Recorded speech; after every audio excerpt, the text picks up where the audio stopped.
Wow! Kim Chiu, Chinarot at nilinlang lang ang Prime Video US.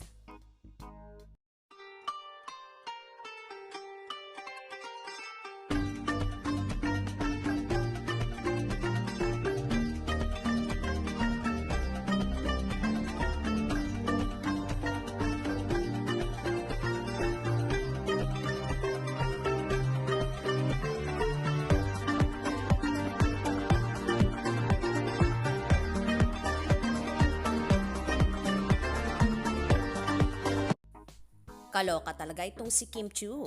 Sa naging interview sa kanya sa naging Thanksgiving media ko ng Linlang, nabanggit ng actress na chinacharot niya lang daw ang Prime Video Studio sa US, kung saan may pinost siya sa kanyang Instagram na video. Ayon pa sa naging caption ng dalaga, "Passed by Amazon Prime Studio." Nagpakilala akong si Juliana Luwalhati, pero di nila ako pinapasok. Pati ba naman sila galit kay Juliana? At Prime Video at Prime Video PH. Wait lang, papakulot muna ako. Babalikan ko kayo. Kasama ang palad ni Nay Amelia. Hashtag Linlang on Prime. Stream episodes 1 to 4 now. Hashtag Linlang less.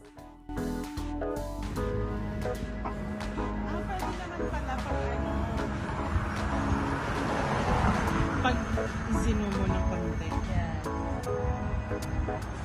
Kasi lumabas yung ano eh.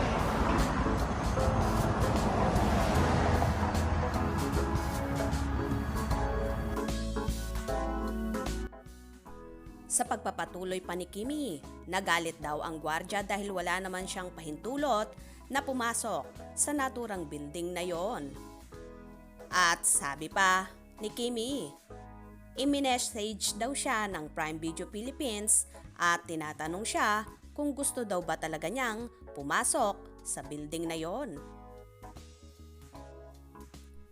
Ayon pa sa actress, chinacharot lang daw niya na kunyari ay papasok siya sa naturang building na yon.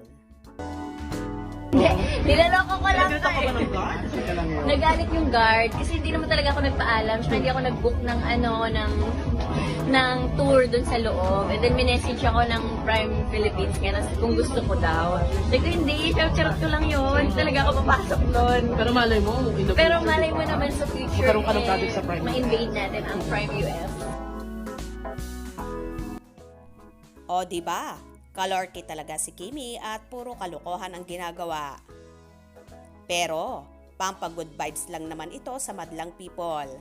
Nangyari ang lahat ng ito nung nagkaroon siya ng show sa Los Angeles, California, kung saan sinulit na niya ang pagliliwaliw at pamamasyal sa nasabing lugar. Kaya naman tumutok at wag na wag pahuhuli sa mga maiinit na kaganapan. Anong inyong magiging reaction sa bidyong ito? Comment below.